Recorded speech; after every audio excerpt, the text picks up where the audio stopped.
నమస్తే, welcome to Telugu రాజ్యం. మనతో దాసరి విజ్ఞాన్ గారు ఉన్నారు. విజ్ఞాన్ గారితో మనం ఈరోజు డిస్కషన్ ఏంటంటే లావణ్య గారి టాపిక్. దాదాపుగా ఒక నెల రోజుల నుంచి 2 నెలల నుంచి ఇది సీరియల్ లాగా నడుస్తూ ఉంది. అయితే నిన్న ఆవిడ బాంబే వెళ్ళి ఇంకొంచెం ఎక్స్ట్రీమ్ లెవెల్లో రాజ్ తరుణ్ని మాల్వీని పట్టుకోవటం, దానికి సంబంధించిన విజువల్స్ మనకు సోషల్ మీడియాలో వైరల్ అవ్వటం అవన్నీ జరుగుతూనే ఉన్నాయి. అసలు నిజంగా అక్కడ జరిగింది ఏంటి? బాంబే పోలీసులు కేసు పెట్టినప్పుడు అక్కడ వాళ్ళు ఏం మాట్లాడారు, ఆవిడ ఇక్కడికి వచ్చి ఏం చెప్తున్నారు, ఆ టాపిక్స్ అన్ని మనం మాట్లాడదాం. విజ్ఞాన్ గారు నమస్తే అండి. నమస్తే. లావణ్య గారి టాపిక్ తీసుకుంటే ఆవిడ బాంబే వెళ్ళి నానా రచ్చ చేస్తోంది. రాజ్ తరుణ్ని పట్టుకున్నాను, రెడ్ హ్యాండెడ్గా మాల్వీతో ఉంది అని చెప్పేసి. అంటే యాజ్ ఏ ఫ్రెండ్గా రాజ్ తరుణ్ అక్కడికి వెళ్ళి ఉండడం అనేది ఈ దృష్టిలో తప్పంటారా? అంటే ఇప్పుడు బయటకు వచ్చేసారు, ఆల్రెడీ నేను ఉండట్లేదు అని రాజ్ తరుణ్ గత కొంతకాలం నుంచి చెప్తూనే ఉన్నాడు. నేను పట్టుకున్నాను రెడ్ హ్యాండెడ్గా అని ఒక నేరాన్ని మోపడం, అది ఒకవేళ ఉండడం అనేది ఎంతవరకు కరెక్ట్ అంటారు? అక్కడ పోయి రచ్చ చేయడం ఈవిడ ఎంతవరకు కరెక్ట్ అంటారు? ఇదంతా మనం మళ్ళీ ఒక క్రోనలాజికల్ ఆర్డర్లో మాట్లాడుకుంటే, అనుకోకుండా లావణ్య మన నార్సింగి పోలీస్ స్టేషన్లో కంప్లైంట్ పెట్టి ఒక కొత్త సీరియల్కి కొబ్బరికాయ కొట్టింది. అక్కడ నుంచి ఏమైంది, సీరియల్ రాజ్ తరుణ్ మంచి కొంత అతిథి పాత్ర పోషించి సీరియల్ని బాగా హైప్ తెచ్చి వదిలేసాడు. ఎలా అయితే మనకు స్టార్టింగ్ మొగల్ రేకుల సీరియల్ సత్య ధర్మ శాంతి దయతో స్టార్ట్ అయ్యి తర్వాత ఆర్కే నాయుడు లీడ్ చేశాడు. ఇలా శేఖర్ భాష భుజాల మీద వేసుకొని దీన్ని నెట్టుకుంటూ వచ్చాడు. అవును, రాజ్ తరుణ్ అక్కడ బయటకు రాలేదు. మంచి టీఆర్పీ వచ్చింది, అన్ని క్యారెక్టర్లు వచ్చాయి, బాగానే ఉన్నారు. మధ్యలో పిచ్చి పిచ్చి ఆ లాయర్ కూడా కాసేపు కొంచెం పిచ్చి కుక్కలా మొరిగాడు. తర్వాత వాడిని కూడా రాళ్లతో కొట్టి తరిమేస్తే సైలెంట్ అయ్యాడు. తర్వాత ఒక మంచి లాయర్ వచ్చాడు మధు శర్మ. వీళ్ళ తరఫున ఇతను ఈ సీరియల్ని రక్తి కట్టిస్తా ఉంటే సడన్ గా ఏమైందో తెలియదు, శేఖర్ భాష బిగ్ బాస్కి వెళ్ళిపోయాడు. ఈ కాంట్రాక్ట్ వదిలేసి మధ్యలో అంటారు అంతే. ఇప్పుడు యాక్చువల్ గా జరుగుతున్న సంఘటన కానీ వీళ్ళు అంతగా రచ్చ చేస్తున్నారండి. ఇంత టీఆర్పీ వచ్చిన సీరియల్ ని సడన్ ఈయన పోయేసరికి, మెయిన్ క్యారెక్టర్ పోయేసరికి ఎట్లా నడపాలో అర్థం కాక లావణ్యకి పిచ్చెక్కిపోయింది. ఇప్పుడు సీరియల్ నడుస్తానే ఉంది, కంటెంట్ లేకుండా పోయింది. సీరియల్ కి ఆల్రెడీ ప్రేక్షకులు ఉన్నారు, రెడీగా ఎదురు చూస్తున్నారు, కంటెంట్ లేదు. ఇంతకుముందు కంటెంట్ ఎలా వచ్చేది? శేఖర్ భాష ఒకటి విడుదల చేస్తే వెంటనే లావణ్య రా కూర్చో ఇగోండి శేఖర్ భాష ఇది రిలీజ్ చేశాడు, చెప్పవా లావణ్య దీని గురించి అంటే అది ఇది అని ఏదో రకంగా చెప్పుకునేది. అలా కొన్నాళ్ళు అయింది. మధ్యలో కొంచెం యాక్షన్ సీక్వెన్స్లు, ఆయన స్టూడియో నుంచి రాగానే ఈమె కొట్టేది, చెప్పులతో కొట్టేది, ఇలాంటివన్నీ చేసింది లాస్ట్ వరకు. అవును, మధ్యలో కొంచెం యానిమల్ సెంటిమెంట్ కూడా వచ్చింది. ఆ కుక్కల్ని కూడా పాపం చాలా చిత్రహింసలు పెట్టింది అని చెప్పేసి ఇలా ఆ తర్వాత మణికొండ వాసులు కూడా ఈమెని మెడబట్టి గెంటేశారు, ఈమెను వెలివేశారు, పొమ్మంటున్నారు అని చెప్పి కూడా ఇంకో వార్త. ఈమె బయట కనిపిస్తే చాలు ఆడోళ్ళు చెప్పు చీపులతో కొడుతున్నారు అని చెప్పేసి, మొహం మీద ఉమ్మేస్తున్నారు అని చెప్పేసి ఇంకో వార్త. ఈ క్యారెక్టర్ కొంచెం ఇలా అయిపోయింది. ఇప్పుడు ఈ క్యారెక్టర్ ఏంటంటే మళ్ళీ ఈమెను ఎలివేట్ చేసుకొని నేనే హీరోయిన్ అని ప్రూవ్ చేసుకోవాలి. ప్రూవ్ చేసుకునే క్రమంలో శేఖర్ భాష వెళ్ళిపోయాడు. ఇప్పుడు ఏమైపోయింది, సింగిల్ టేక్, ఇంకా ఏం లేదు. ఇంకా ఇప్పుడు మళ్ళీ నువ్వు లావణ్య దా కూర్చో అంటే కూర్చుంటది. చెప్పు, ఏం చెప్పాలరా, వాడు ఏం విడుదల చేశాడో చెప్పండి. వాడు ఏం విడుదల చేయలేదు, నువ్వే ఏదన్నా ఉంటే చెప్పు.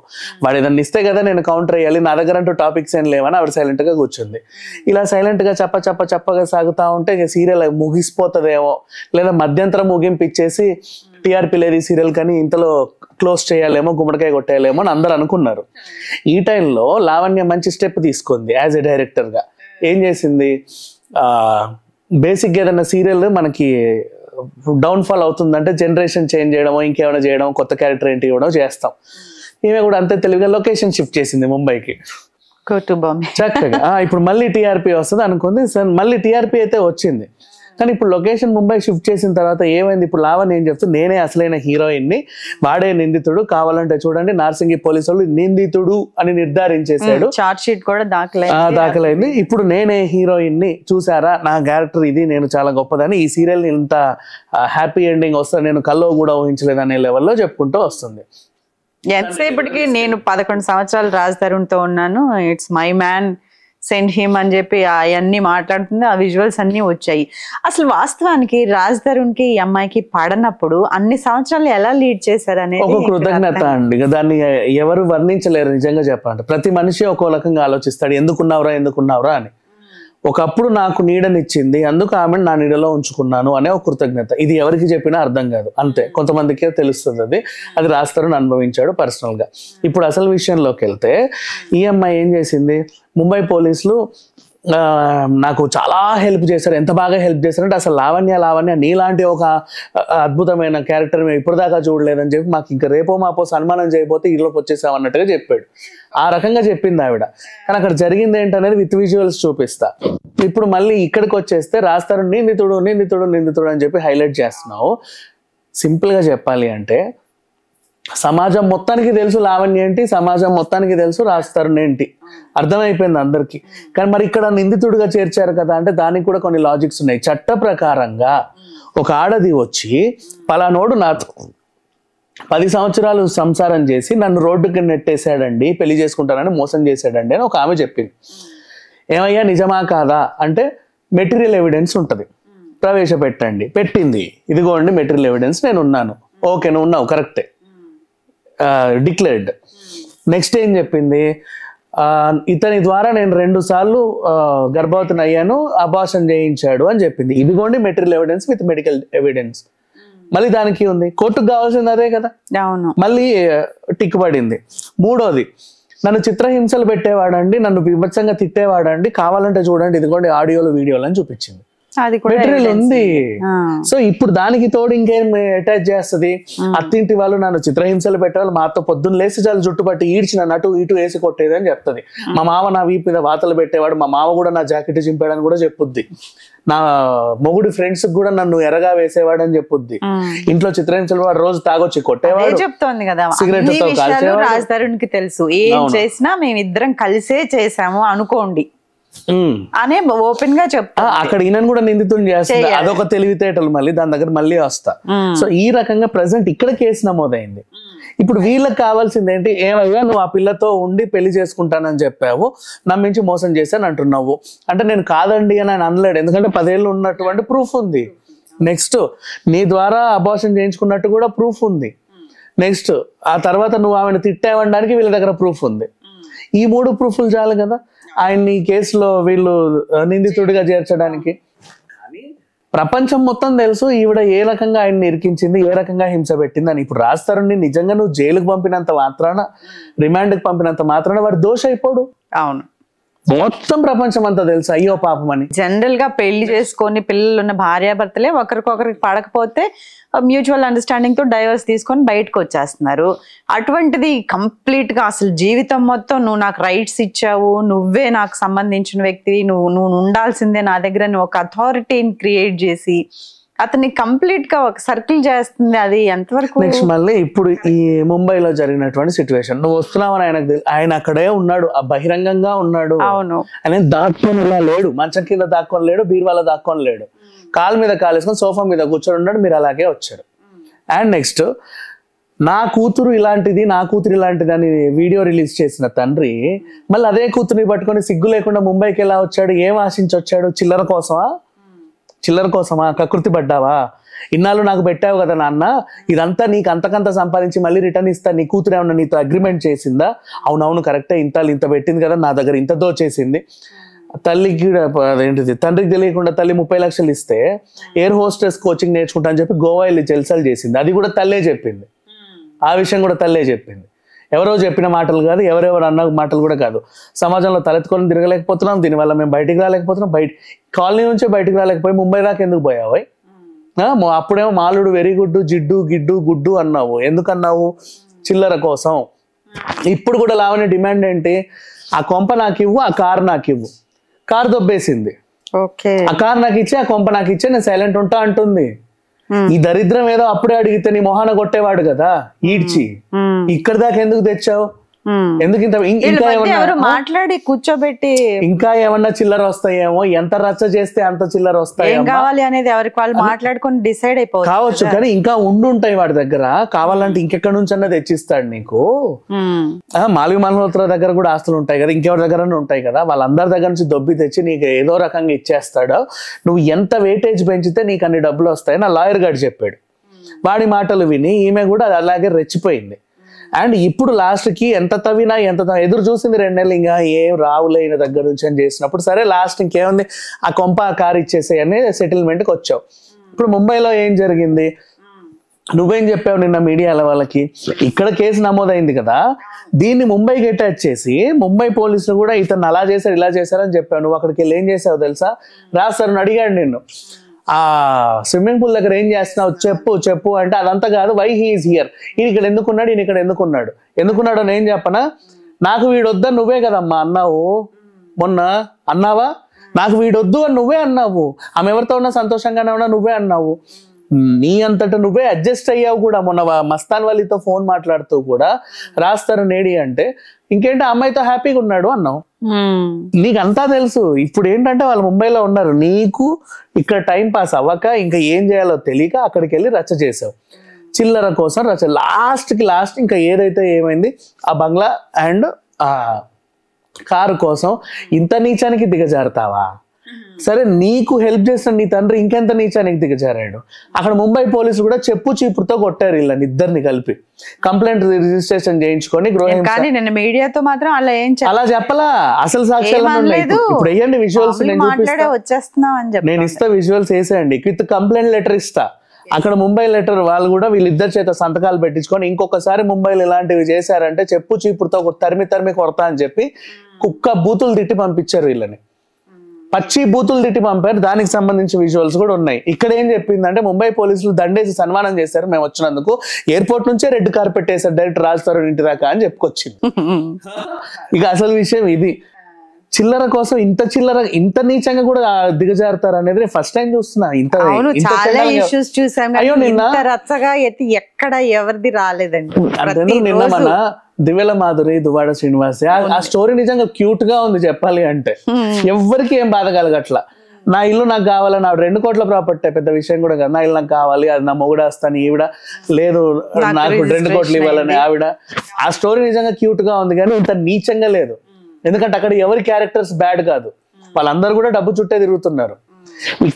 ఇక్కడ కూడా నువ్వు డబ్బు చుట్టూ తిరుగుతా మనుషుల్ని చాలా చిత్రవద చేసావు. చిల్లర కోసం ఎంతకన్నా దిగజా. నీ వల్ల చచ్చిపోయిన వాళ్ళు ఉన్నారు ఆత్మహత్యలు చేసుకొని. అవినాష్ అనే ఆయన చనిపోయాడు ఆత్మహత్య చేసుకొని. ఇంటర్మీడియట్ రాజస్థానం తగులుకుంది మొన్న ఈ 11 ఏళ్ల క్రితం. అంతకు ముందు ఉన్న రాచకార్యాలు ఈమె ఎన్నిసార్లు అభాషణలు అయ్యాయో తెలుసా? అంతకుముందు ఎన్ని, 1 కాదు 2 కాదు 100. ఎవరు కనిపిస్తే వాడితో ఎఫ్ఐఆర్ పెట్టుకోవడం, వాడుకోవడం, వదిలేయడం.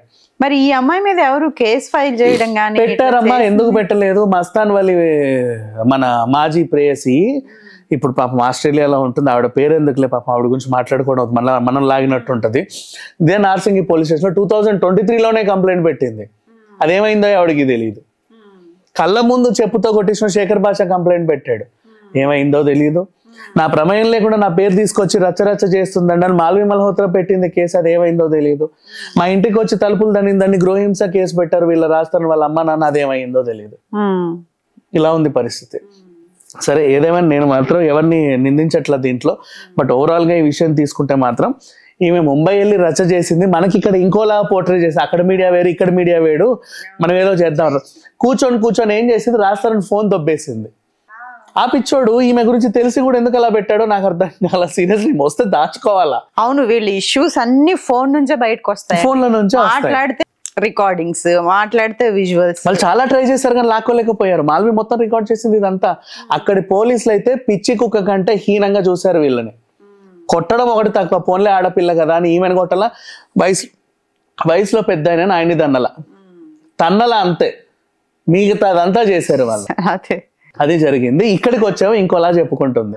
ముంబైలో జరిగిన ప్రతి విజువల్ మన దగ్గర ఉంది. నెక్స్ట్ గెలుస్తుంది అది ఇది అని మాట్లాడుతుంది. నాకు ఇచ్చే, నా వండి నాకు ఇచ్చే, వద్దని నువ్వు చెప్పిన తర్వాత నీకు సిగ్గులేదా మళ్ళీ కావాలని అడగడానికి? ఎన్నిసార్లు వద్దంటావు, ఎన్నిసార్లు కావాలంటావు? ఆయన కూడా ఎన్నిసార్లు ఇలా హింస పెట్టావు? అదే బ్యాక్గ్రౌండ్ మొత్తం ఈవిడ కావాల్సిన విల్లా, కారు, డబ్బు, ఇవి. ఇప్పుడు డబ్బు వద్దు ఇప్పుడు అంటే ఆయన నాకు ఏం లేవని చెప్పాడు. ఇప్పుడు విషయం ఏంటంటే రాజస్థానం దగ్గర విల్లా, కారు తప్ప ఏమి లేవు. కొద్ది గొప్ప సంపాదించుకున్న దాఖలాలు తప్పితే, అంటే ఒక ఆస్తి స్థిరాస్తి అని చెప్పుకోవడానికి. మా పర్సనల్ సలహాలు ఏంటంటే, బాబు ఇచ్చే ఆ దరిద్రాన్ని వదిలించుకో అని ఎప్పటి నుంచో చెప్తున్నాం. స్టార్టింగ్ ఇవ్వడానికి కూడా రెడీగానే ఉన్నాడు. మరి ఇప్పుడు ఏమైంది అంటే లేవు ఏమి. అయినా సరే ఎందుకు ఇవ్వాలి? ఫస్ట్ ఆఫ్ ఆల్ సరే ఇచ్చేయని మనం మాట్లాడుతున్నాం కానీ ఎందుకు ఇవ్వాలి, దేనికోసం ఇవ్వాలి? ఇన్నాళ్ళు నిన్ను పోషించిందే చాలా ఎక్కువ. నువ్వు పెట్టిన ఒక ముద్దకి నీకు ఇంత పెట్టాడు. అది చాలా ఎక్కువ. నువ్వు దాన్ని యూటిలైజ్ చేసుకొని మనిషి క్యారెక్టర్ ని డామినేట్ చేసి, అంటే ప్రతి ఒక్కరిని మనిషిని డ్యామేజ్ చేసి, నీకు సంబంధం లేని ఆడపిల్లల క్యారెక్టర్ లో బ్యాడ్ చేసి, అబ్బో ఎన్ని ఇష్యూస్ లావణ్య చుట్టూ తిరుగుతున్నాయి మనకు అర్థం కాని. ఈమె పేరు పెట్టుకోవడానికి కూడా ఒకటికి 2 సార్లు ఆలోచిస్తున్నారు ఇప్పటి తల్లిదండ్రులు. అంటే ఆలోచించుకో ఎంత నీచానికి దిగజారింది. ఇలాంటి ఆమెని నువ్వు డ్రగ్స్ తీసుకున్నా అని చెప్పి నీ అంతటా నువ్వే లైవ్ టీవీలో ఒప్పుకున్నావు, మళ్ళీ నాకు డ్రగ్స్ కి ఏం సంబంధం లేదంటున్నావు. ఇన్ని కేసులు ఉన్నాయి. వరలక్ష్మి టిఫిన్ సెంటర్ కేసులో నువ్వే నిందితురాలివి, విజయవాడ కేసులో కూడా నువ్వు ఉన్నావు. వాడు అసలు విజయవాడ పిలిచిందే ఆ పార్టీ, ఆఫ్టర్ పార్టీ, పెళ్లి తర్వాత జరిగే పార్టీకి.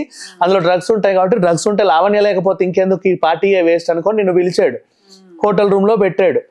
అనుకోకుండా దొరికిపోయారు కాబట్టి వాడు ఫోన్ స్విచ్ ఆఫ్ చేసి గాయబయ్యాడు. నీకు ఒళ్ళు మండి మళ్ళీ పోలీస్ స్టేషన్కి వెళ్ళి వీడు నన్ను పిలిచి నన్ను అత్యాచారం చేసి నన్ను హోటల్ రూమ్ లో పెట్టేసి తలమేసిపోయాడండి అని అడకేసి పెట్టావు. నీ అంతటా నువ్వే ఇరుక్కున్నావు అక్కడ. సో 1 కాదు 2 కాదు, లావణ్య వల్ల బాధితులు బోల్డ్ అంత మంది మన దగ్గర అందరూ ఉన్నారు, పెద్ద విషయం ఏం కాదు. అండ్ ఇప్పుడు ఈమె ధైర్యం ఏంటంటే శేఖర్ భాష లోపలికి వెళ్ళిపోయాడు కదా బిగ్ బాస్ లోకి, మాట్లాడే వాళ్ళు ఎవడు లేడు మాట్లాడడానికి అని మనం ఏమైనా రెచ్చిపోవచ్చు అనేసి అనుకుంది. సమాజం మొత్తం ఉంది మాట్లాడడానికి ఈ రోజు. శేఖర్ భాష ఒక్కడే కాదు, మొత్తం సమాజం. నువ్వు బయటికి రా, నిలబడు. ఖచ్చితంగా న్యాయం ఎవరి వైపు ఉంటే వాళ్ళ వైపు. ఒక్కడైనా నీకు మర్యాద ఇస్తాడా చూడు. బయట నిలబడు, ఒక్క నిమిషం బయట నిలబడు. శేఖర్ భాష లోపల ఉంటే రాష్ట్రానికి లాయర్స్ లేరా, అడ్వకేట్ లేరా? నువ్వంటే తెచ్చుకున్న ఎవడో పనికి మళ్ళీ తీసుకొచ్చి అడ్వకేట్ అని చెప్పుకుంటున్నావు. ఆడో గాడిద్దా, వాడికి ఏం మాట్లాడాలో కూడా తెలియదు. రాష్ట్రం తరఫున ఒక మంచి అడ్వకేట్, అంటే లా చదివినటువంటి అడ్వకేట్, ఎథిక్స్ తెలిసిన అడ్వకేట్ ఉన్నాడు. అందుకే ఆయన ధైర్యంగా ముంబై ఇంట్లో కూర్చొని ఏమి నీకు హోటల్ రూమ్ లో దొరకలా, లేకపోతే ఇంకెక్కడో దొరకలా. వాళ్ళ ఇంట్లో కాలు మీద కాలు వేసుకొని పక్కన టీవీ ఉంది, అది ఆఫ్ లో ఉంది. టీవీ చూసుకుంటారు, దేనిలో పేపర్ చదువుతున్నా, ఫోన్ మాట్లాడుతూ కూర్చున్నాడు. అది జరిగింది. అండ్ ఈ మామయ్య రాగానే సెకండ్ ఇచ్చాడు, తర్వాత వచ్చేసేమో ఇంకేదో చేశాడు. అసలు ఏం మనుషులు వీళ్ళు, డబ్బు కోసం ఇంత దిగజారుతారా? ఎంత కాదనుకున్నా నీచమైన క్యారెక్టర్లు అండి. ఇంకా అంతకుమించి నేను ఇంకా వీళ్ళ గురించి మాట్లాడుకోవడం కూడా వేస్ట్. ఇప్పుడు విజువల్స్ అని చూసి ఇప్పుడు ఆ మీద కంప్లైంట్ ఉంది ముంబైలో. వీళ్ళు మళ్ళీ సంతకాలకు అటెండ్ అవ్వాలి, ఎందుకంటే మళ్ళీ రాస్తారు ఎప్పుడైనా సరే. వీళ్ళు మాకు వీళ్ళు తలుపులు తంత్రాన్ని మాల్వి కంప్లైంట్ ఇస్తే వీళ్ళు అలా చేయకుండా ఉండడానికి వాళ్ళు మళ్ళీ పిలుస్తానే ఉంటారు. ఇప్పుడు అనవసరంగా వెళ్ళి ముంబై ఇరుక్కుంది. తర్వాత చిల్లర కూడా ఉంటాయో తెలియదు.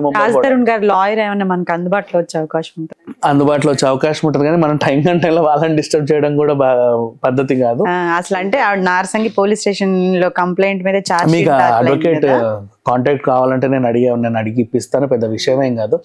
నాతో ఒక్కసారి ఎప్పుడో లైవ్ లో మాట్లాడినట్టు గుర్తు నాకు, వేరే ఛానల్ ఏదో. బట్ పర్ఫెక్ట్ గా వెళ్తున్నారండి, లీగల్ గా వెళ్తున్నారు. మీకు ఇంకొక విషయం చెప్తా. ఇప్పుడు రాజ్ తరుణ్ గురించి మాట్లాడాలంటే మళ్ళీ మనం ఈ సీరియల్లో గెస్ట్ ఎంట్రీ అన్నాం కదా, ఫస్ట్ డే ఏ రోజు అయితే మైక్ లో ముందొచ్చు, అది కూడా బాబు నీ మీద ఒక ఎలిగేషన్ వచ్చింది సమాధానం చెప్పు అంటే అందరికీ సమాధానం చెప్పి తర్వాత నేను దీన్ని లీగల్ గా చూసుకుంటానండి, నన్ను ఇంతటితో వదిలేయండి చెప్పేశాడు. అప్పటి నుంచి ఇప్పటి వరకు ఏ రోజు కూడా బయటకు వచ్చి కానీ ప్రత్యక్షంగా కానీ పరోక్షంగా కానీ ఈ పిల్ల గురించి ఓ ఛానల్ కి ఎక్కువ ఇంకెక్కడికి ఎక్కువ ఏమీ చేయాల. అవును, రచ్చ చేసింది లావణ్య. అవును, మరి ఇంకేం కావాలి చెప్పు. సమాజంలో ఇప్పుడు నువ్వు బయట తిరగలేవు, నీకంటే ఒక ఫ్రెండ్స్ ఉండరు, రిలేటివ్స్ ఉండరు. నేను చూస్తే భయపేస్తుంది. టీవీ ఛానళ్ళకే భయం వేస్తుంది నిన్ను పిలవడానికి. ఇప్పుడు నువ్వు వచ్చి కూర్చున్నావు, ఈ ఇంటర్వ్యూ లావణ్య నీకు అనుకూలంగా ఉందనుకో, నవ్వుకుంటా వెళ్ళిపోతావు, క్యాబ్ బుక్ చేసుకున్నావు, లేకపోతే ఎట్లొచ్చావో అట్లా. అదే నీకు ప్రతికూలంగా ఉందని తెలిస్తే ఏం చేస్తావు తెలుసా? ఇక్కడ కెమెరామెన్ నా జాకెట్ చింపాడు అంటావు, ఎడిటర్ నన్ను అడుగు గిల్లాడు అంటావు, పలానా ఛానల్కి వెళ్తే దగ్గరుండి యాంకరే నన్ను ఎంకరేజ్ చేసింది వాళ్ళిద్దరిని అంటావు. మరి అట్లాంటిది లావణ్య. వీళ్ళు ఏదో తెలుసుకోకుండా మంచిగా పిలుచుకుంటున్నారు ఆనందంగా, కానీ ఆ ఛానళ్ళు ఈ ఛానళ్ళు అంటే వాళ్ళకి అనుకూలంగా ఉంది కాబట్టి. అంటే జరిగిన ఇష్యూలు చూస్తే మీకు అర్థమైపోతుంది. అదే ఛానల్స్ ఎవరైతే లావణ్యకి సపోర్ట్ చేస్తున్నారో ఒక్కసారి మీరు నెగిటివ్ అయి చూడండి. మీ ఎండి దగ్గర నుంచి నన్ను అందరు వాడుకున్నారని చెప్పుద్ది. చెప్పుకోకపోతే చూడు, చెప్పించు కొట్టుకుంటా. నేను సీరియస్లీ చెప్తున్నా, అలాగే చెప్పుద్ది ఆమె. అలాంటిది మల్టిప్లై వెంటనే ఇమ్మీడియట్లీగా నాకు రుజువులు కూడా ఉన్నాయి అంటది. అంటది ఏమంటది, ఎప్పుడు వస్తున్నారండి అని చెప్పేసి మనం కాల్ చేస్తాం కదా, అలా అవన్నీ ఎప్పుడు వస్తున్నావు అని ఎవరన్నా పలికారు అనుకో, చూడు కట్ చేసి ఇదే నన్ను ఎప్పుడు వస్తున్నావు అని అడిగాడు ఆ ఛానల్లోడే. కానీ పిలిచింది ఇంటర్వ్యూకి, ఈవిడ అలా చెప్పుద్ది, అలా పోర్ట్రే చేస్తుంది. ముంబైలో రాజ్ తరుణ్కి జరిగింది అవమానం కాదు, మాల్వికి ఏం అవమానం జరగలా. ఈవిడెళ్ళి వాళ్ళ మీద ఎగబడింది, వీళ్ళ మీద కేసులు అయ్యాయి. వాళ్ళు వీళ్ళని తరిమి తంతే మళ్ళీ హైదరాబాద్కి వచ్చారు. ఇక్కడ జస్ట్ ఎలాగో ఈవిడ కేసు పెట్టిన దానికి నిజంగా చెప్తున్నా, నేను జడ్జి అయినా ఈ కేసుని అలాగే స్వీకరించి రాస్తారు నిందితుడు అనే చెప్తాను. ఎందుకంటే మనకు కావాల్సిన మెటీరియల్ ఎవిడెన్స్ ఆవిడ కరెక్ట్ గా ఎవిడెన్స్ ఇచ్చింది. ఇప్పుడు దీంట్లో ఆయన దోషిగా తేలినంత మాత్రాన ఈ స్టోరీలో అతని క్యారెక్టర్ ఏం బ్యాడ్ కాదు, ఆయన క్యారెక్టర్కి వచ్చిన ముప్పు ఏమీ లేదు.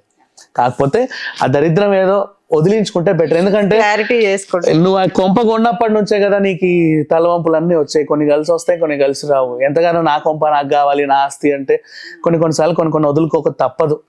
ఏ హైడ్రా కూల్చింది అనుకో బఫర్ ఏరియాలో కడితే అలా అలా అలా అలా అనుకో, నిచ్చేసేయి ఆమెకి, అంతే కదా. ఆ కారు కూడా వరదలు వచ్చి కొట్టుకుపోయాయి అనుకో, ఏం చేస్తావు, ఇచ్చేయి. ప్రశాంతంగా ఉండొచ్చు, మనశ్శాంతిగా ఉండొచ్చు. అయినా ఇది తీసుకున్నా కూడా మళ్ళీ రాదని గ్యారంటీ లేదు. అమ్మ ఈమె క్యారెక్టర్ అంతటితో సాటిస్ఫై అయ్యేది కాదు. అవి తీసుకున్నా సరే మళ్ళీ ఎక్కడ రచ్చ చేయాలో ఈమెకు తెలుసు, మళ్ళీ వస్తుంది రచ్చకి. సో అందుకు మేబీ ఆలోచించి ఉండొచ్చు. ఇచ్చినా కూడా ఈమె ఇలాంటిదే కదా, ఇచ్చినా ఇవ్వకపోయినా సేమ్ అలాగే ఉంటది, ఏంటి పరిస్థితి అని కూడా ఆలోచించవచ్చు కదా. అండ్ ఇప్పుడు ఇండైరెక్ట్ గా నాకు రాష్ట్రానికి తెలిసే అన్ని జరిగాయి అని చెప్పి ఆ డ్రగ్స్ కేసులో కూడా ఈయన ఇన్వాల్వ్ చేయడానికి ట్రై చేస్తుంది. చూసావా? మరి ఇన్ని ఉన్నప్పుడు నువ్వు first day Narsingi police station లో కంప్లైంట్ పెట్టినప్పుడు ఇవన్నీ రాయొచ్చు కదమ్మా, నన్ను బలవంతంగా డ్రగ్స్ గూపిలో దింపాడండి అని. ఇప్పుడు ఎందుకు ఒకటోటి నీకు ఎప్పుడు ఏ ఆలోచన వస్తే ఆలోచన పెట్టేస్తావా? అంటే వినే వాళ్ళందరూ పిచ్చోళ్ళ. ప్రతి యూట్యూబ్ ఛానల్ నీ గురించి పాజిటివ్ గా వేసే ఛానల్స్ కింద కూడా కామెంట్లు చూడండి, మీకు అర్థం అవుతాయి ఏంటి లావణ్య అని. నువ్వు ఏం నిరూపించుకోవాలనుకుంటున్నావు, ఏం చేయాలనుకుంటున్నావు, నీకు ఏం కావాలి, చిల్లర కావాలి. నువ్వు రచ్చ ఎంత చేస్తే అంత వస్తాయి అనుకుంది, కానీ ఎంత రచ్చ చేసినా అక్కడ ఎంత ఉందో అంతే వస్తాయని లాస్ట్ తెలిసింది. కనుక చచ్చినోడి పెళ్లికి వచ్చినది కదా, అది అదన్నా తీసుకుందాం అని చెప్పేసి ఇప్పుడు తండ్రిని పట్టుకొని వచ్చింది. ఆల్రెడీ తండ్రితో కాంప్రమైజ్ అయింది ఇంట్లో. నాన్న జరిగింది ఏదో జరిగింది, సరే మొత్తానికి అయితే పోయింది, నా వల్ల నీ పరువు పోయిందో, కూతురు ఏం పోయిందో తెలియదు, నేను వెళ్ళి రచ్చ చేస్తే లాస్ట్ వాడి దగ్గర కొంప గోడో తీసుకొస్తా, నీకు తీసేసుకో, నీ పేరు మీద రిజిస్టర్ చేసేస్తా, నువ్వు ఇన్నాళ్ళు నన్ను మోసిన పాపానికి నీకు ఇది ఇచ్చేసి నేను ఎడుకోపోతా, లేదంటే మనందరం కలిసే ఉందామని ఒక అగ్రిమెంట్కి వస్తే, నిన్నగాక మొన్నే చీతు అన్న తండ్రి కూడా మళ్ళీ తెల్లారు వచ్చి మా కూతురు ఆస్తండి ఇది అంటున్నాడు. ఇక్కడ ఎవరికి కూడా ఇంకితం లేదు. ఆ వయసుకి గౌరవం ఇవ్వాల్సిన అవసరం లేదు, ఆ జెండర్కి గౌరవం ఇవ్వాల్సిన అవసరం అంతకంటే లేదు. మనిషి అయి పుట్టిన పాపానికి, మనం కూడా మనుషులమైన పాపానికి ఇలాంటివన్నీ భరించాల్సి వస్తుంది, అంతే. ఇంకంతమించి ఇంకేం చెప్పలే. అదే చూద్దామండి. కోర్టు అయితే స్వీకరించింది కదా కేసు, కూర్చోబెట్టి ఎవరికి ఏంటి ఎందుకు అనేది కూడా డిస్ప్యూట్ అంతా క్లియర్ అవుతుందని అనుకుందాం మనం. Yes, thank you. Please do subscribe to Telugu Rajyam channel. Please do subscribe to Telugu Rajyam channel. Please do subscribe to Telugu Rajyam channel. Hi అండి, నేను మీ ఆర్పీని, నెల్లూరు పెద్దారెడ్డి చేపల పులుసు ఓనర్ని. మీరు తెలుగు రాజ్యం అనే ఈ యూట్యూబ్ ఛానల్ సబ్స్క్రైబ్ చేసుకుని మంచి వీడియోలతో వస్తారు. Thank you so much. Hi people, I'm Sonakshi Verma and you please watch Telugu Rajyam and please subscribe to the channel.